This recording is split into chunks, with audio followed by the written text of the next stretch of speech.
All right, NAI football fans, this is Cory Thorpe back with another edition of the NAIFBALL live show powered by AdCraft, custom apparel and merch.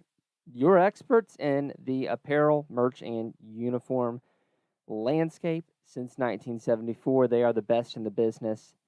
They get it done. They know what it's like to be in the NAIA. Their family is NAIA born and bred. Give them a call. Let them make life easy for you. But it is flag football time here, and we are at the end of March, so we only have about a month and a half left to go before we start going over to Atlanta, and somebody's going to hoist a proverbial red banner. I'm Cory Thorpe here, your host here tonight. Let's take a look at a couple scores from around the nation that are happening or that happened last week. First off, a midweek bout between Kaiser and Warner. Kaiser wins a tight one, 28-26.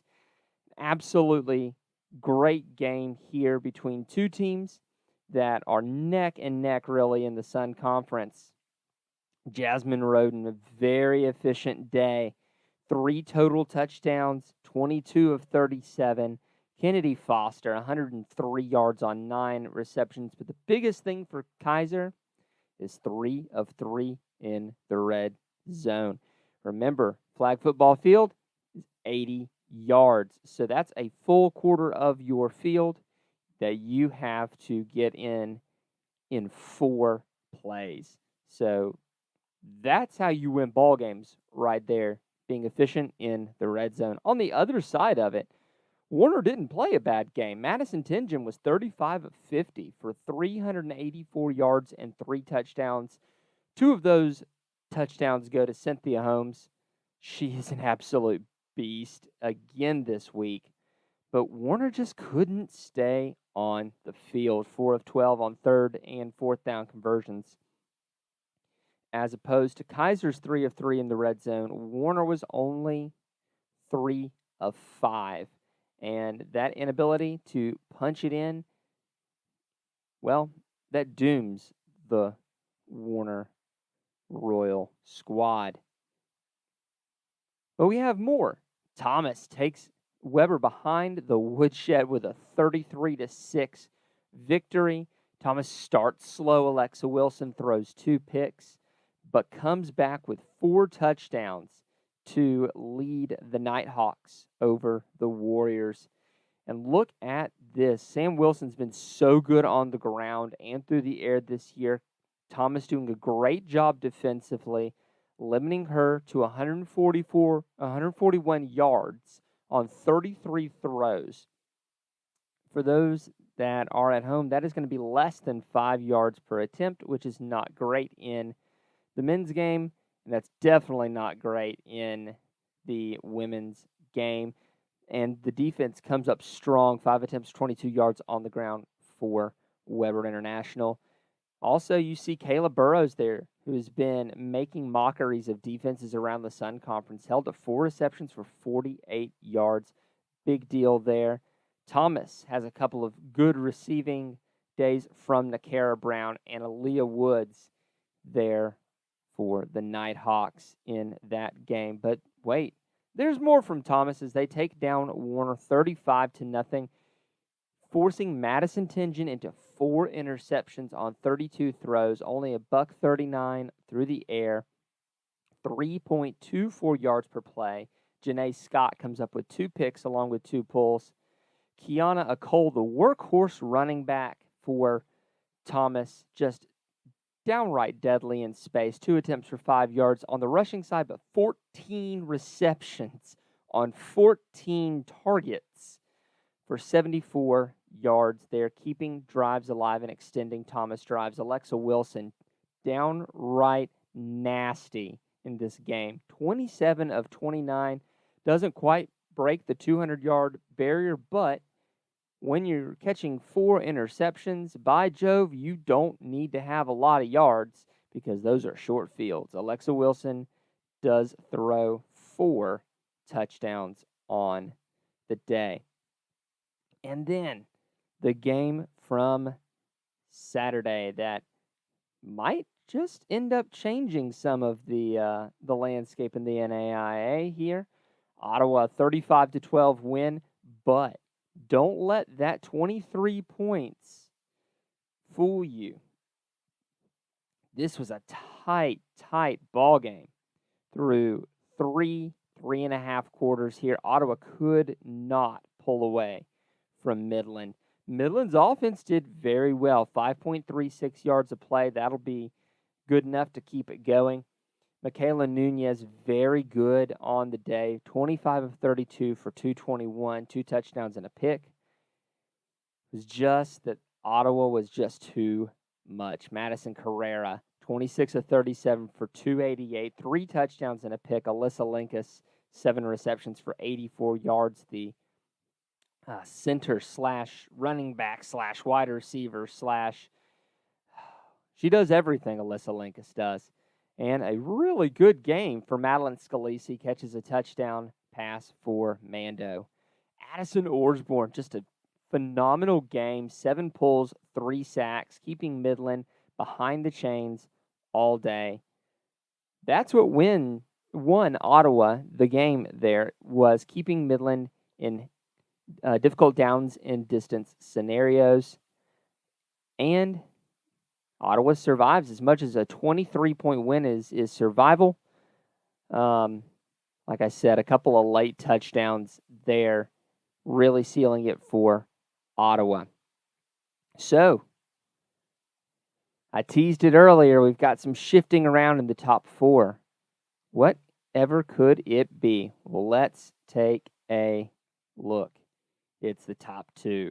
Thomas takes over the top-ranked spot in the nation from the Ottawa Braves with those huge performances, that 10-0 record against Ottawa's 4-0 record, and our voters are believing in the Beak. They are backing the Nighthawks at this point of the season. Kaiser and Warner staying at their spots there. Midland is receiving votes, but that is a big change at the top 4. And Thomas deserves every bit of it. I try to be the last one to move Thomas around. Don't want to be called a homer here, as I call their flag football games play-by-play. But they're a dang good football team this season. We'll get to that more in a minute. But right now, here is we'll take a commercial break here. We'll be right back on the NAIAF Ball Live Show. So you want to create and sell custom merch for your team or business. That's exciting, but where do you begin? How much inventory should you order? How do you distribute orders? AdCraft has your answers. Streamline the way you offer custom merch by utilizing our risk-free web store service. We ship directly to each customer, and we have the fastest turnaround in the game. Raise funds for your team or get merch to your employees and patrons. Contact AdCraft today, and let's bring your merch to life. Best in the business is definitely the right call there. They are having a good sale here for your 7-on-7 teams for your spring football. If you need some new cleats, go contact our guys at AdCraft and Temple Sporting Goods. They'll get you hooked up with the right gear for you. Let's take a look at our players of the week. And our offensive player of the week, that's probably not going to be much of a probably not much of a surprise here. Alexa Wilson, 55 of 65 passing in 2 games. That's good for dang near 85% passing. Almost 5 bills in 2 games, 8 touchdowns, 2 interceptions in 2 games. And that's why Alexa Wilson is our offensive player of the week. Defensively, Sydney Red got it done in 2 games here. 8 pulls, 6 for sacks. Just absolute legend here. Actually, in 2 games against Bethel, and Ottawa. Congratulations, Sydney, and to Alexa for the Player of the Week. Nods.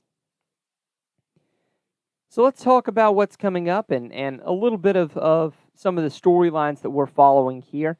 If you saw on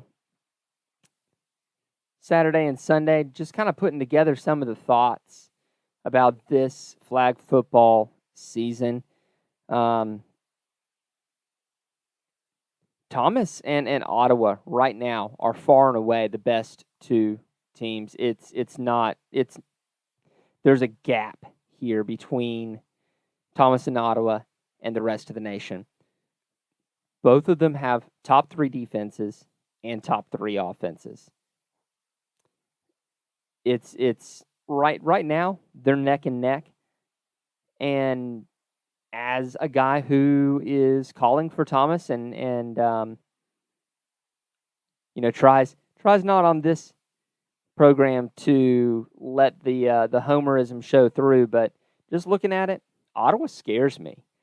And this might be a run-up to a rematch of last year's national championship game. The next set of teams is so close. A hair's breadth, as we saw with Kaiser and Warner, 28-26 last week.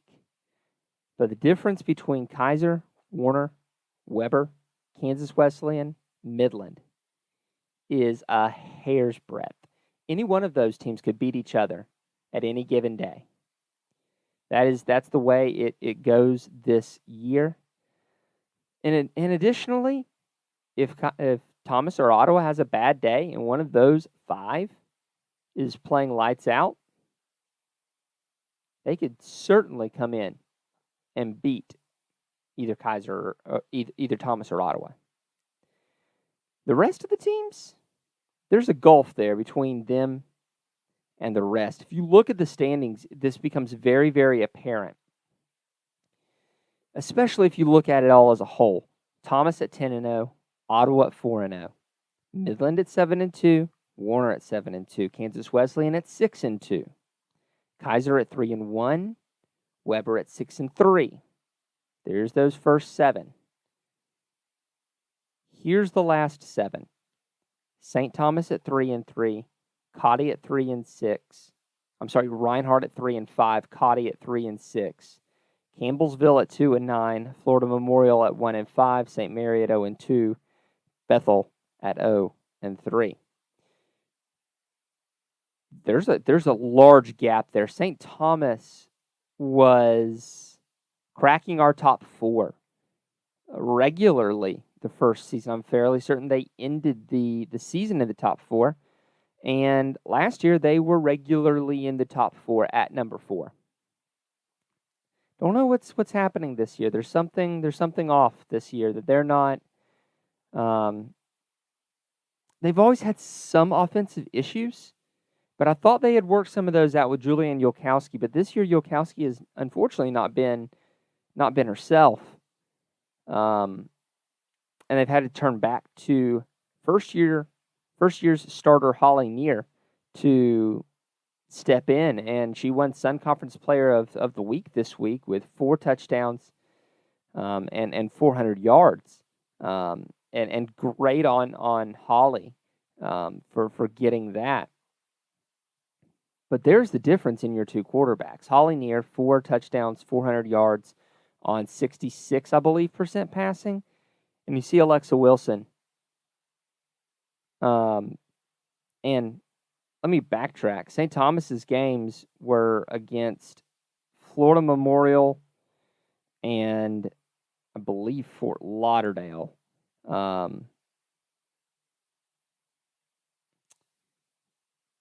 And so that's where Neer is getting hers. Alexa Wilson against Warner and Weber, 85% passing, almost 5 bills and 8 touchdowns. See a little bit of the difference there. St. Thomas is having a little issue on offense, keeping the offense going. Defensively, they're still a very good defense. And if the offense can get going any at all, St. Thomas can join that upper echelon, but right now they've got a lot to figure out. But let's take a look at some of the stuff that's coming up. It's a big full week of flag football this week, and I am very much looking forward to it. Starts tonight, actually. Bethel plays Ottawa at Bethel. That game started about 15 minutes ago, so they're probably just starting the second quarter. Some other games to keep an eye on. St. Mary tries to get off the schneid. They play Fort Scott on Wednesday. Bethel, KWU, Ottawa Cotty also on Wednesday. Ottawa starting to really crank up with those KCAC matchups, getting those games in. Weber also plays Florida Memorial on Wednesday. On Thursday, I will be live on location in Thomasville, Georgia, as your number 1 Thomas University Nighthawks take on the number 3 Kaiser Seahawks, the Battle of the Birds. Here's the big deal there. Kaiser has never beaten Thomas. The national runners-up from 2021 have not yet beaten Thomas. The longer that occurs, the harder it's going to be. Thomas has already gone down to West Palm Beach and taken care of business against Kaiser earlier on in the season. Will Kaiser be able to return the favor coming up to Thomasville and beating Thomas? I tell you, whenever I see Kaiser come in, I am nervous because I know Kaiser is a great squad. Also, on Thursday is St. Thomas versus Weber, a chance for St. Thomas to kind of kick up a little bit of dust there.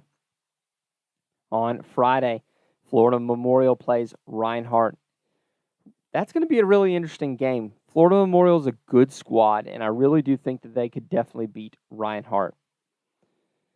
And then on Saturday, we've got a big slate of games. Bethel hosts Cotty. St. Thomas hosts Reinhardt. Kaiser also comes over and plays Reinhardt at St. Thomas. Ottawa plays Kansas Wesleyan. If Ottawa does not play their best game, Kansas Wesleyan could take advantage there. And the nightcap, Midland versus St. Mary. So we've got a couple of games here. One really, really big game with our top 4 there.